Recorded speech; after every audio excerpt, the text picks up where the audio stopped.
जय जगन्नाथ मु सोनी आपको स्वागत करुच्चे Soni kitchen and blog channel को आशा करुच्ची जगन्नाथ कृपारू आपण मैंने समस्ते भल थे जो था भल था सुरक्षित था वीडियो को फास्ट टू लास्ट जाए देखुए यदि पसंद आसला लाइक करेंगे फ्रेंड सहित शेयर करेंगे और चैनल जब नुआ अच्छा चैनल गोटे सब्सक्राइब करने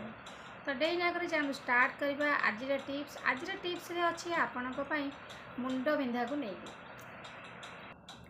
मुंड जन कौन होता है ना बहुत बिंधा होता है कार फाड़िकिया बिंधा होता है कार दुई पर्याक बिंधा होता है मोर बर्तमान भी मुंडा बिंधुची तो मुझे बनईकि आपन को देखी मुझे खाइबी मोर काम दब मुंड बिंधापी से मुझे बनइली कहीं मत खाइबार अच्छी मुंडा बिंधुची फाड़िकिया बिंधे ना दी फाड़ जाक बिंधे मोर बर्तमान फाड़िकिया बिंधुची लेफ्ट साइड तो मुंड बिंधाले बहुत माने चिचिड़ा लगी था किसी काम करने भल लगी था पिला पढ़ाई भल लगी था भारी इरिटेट लगे छोट जिनस सीना मुंड बिंधा कि बहुत कष्ट हुए तो से मुझे आपण गोटे घरे जिनस जोटा कि आप खाइले आराम से आपणकर मुंड बिंधा भल हो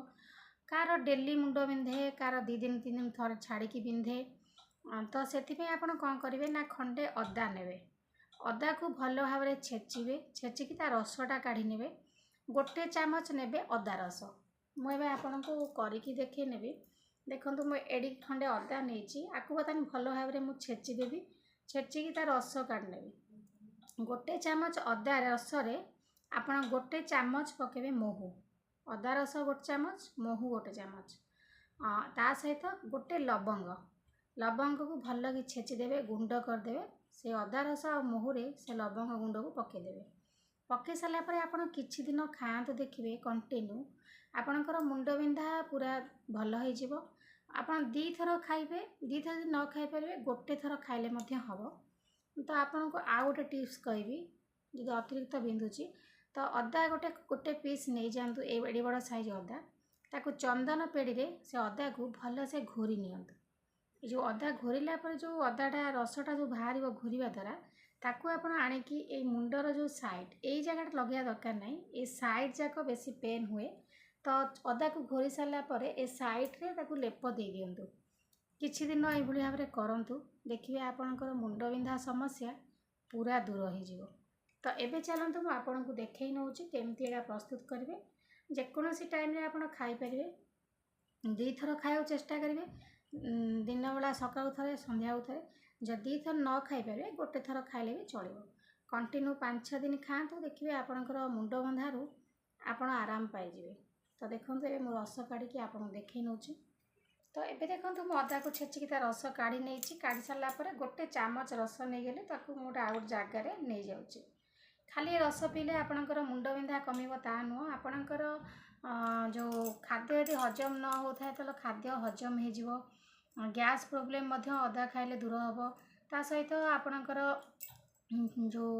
मुंड बिंधा कमिब ठंडा जब धरता है आपन को जोर ठंडा जब धरथिबो तो ठंडा कमेदब ए गोटे जिनसर आप खाली मुंड बिंधापी खाइबे किंतु तार काम आप अलग माने गुण भी आउ कि बहुत रोगपाई आप लाभ पाइपर तो देखो मुझे गोटे चामच नहीं गली ये अदा रस तापर आम से चामच नहीं जा महू गोटे चामच अदा रस नहीं गले तो गोटे चामच नहीं जाए महू तो मुझे अदा रस पकई थी तो ये पकई नौ गोटे चामच महू तापर देखो ये गोटे लवंग नहीं तो लवंग को आम भल भाव में छेची नवा तो ये देखो से लवंग गुंड को आम छेचिकी पकई नवा पकई सारापर तापर भल भाव में आम गोलैदबा गोलै सारापर पीदबा देखो ये मु लवंग महू आ अदा रस सब भल भाव में मिक्स करदेली प्रत्येक जिनस आपण माने धैर्य रखिए सांगे सांगे यदि कहे गोटे थर कमिगला किंतु गोटे थर कमिबनी 5-6 दिन आप कंटिन्यू खातु देखिए आपणकर मुंड बिंधा पूरा भल हो मुंड केबे भी बिंधबनी आउ सांगे सांगे आप खाई कहे मोर कहीं कमिलानी सांगे सांगे गोटे जिनस माने जेकोन जिनस गोटे थर आम व्यवहार कले कौन जिनस आमर भल हो न था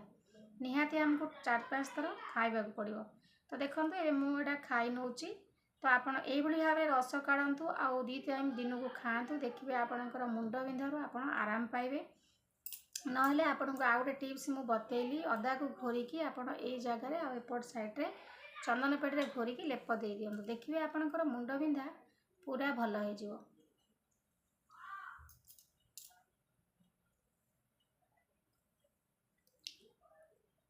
ए गोटे जिनस आपणकर खाद्य हजम करिवो,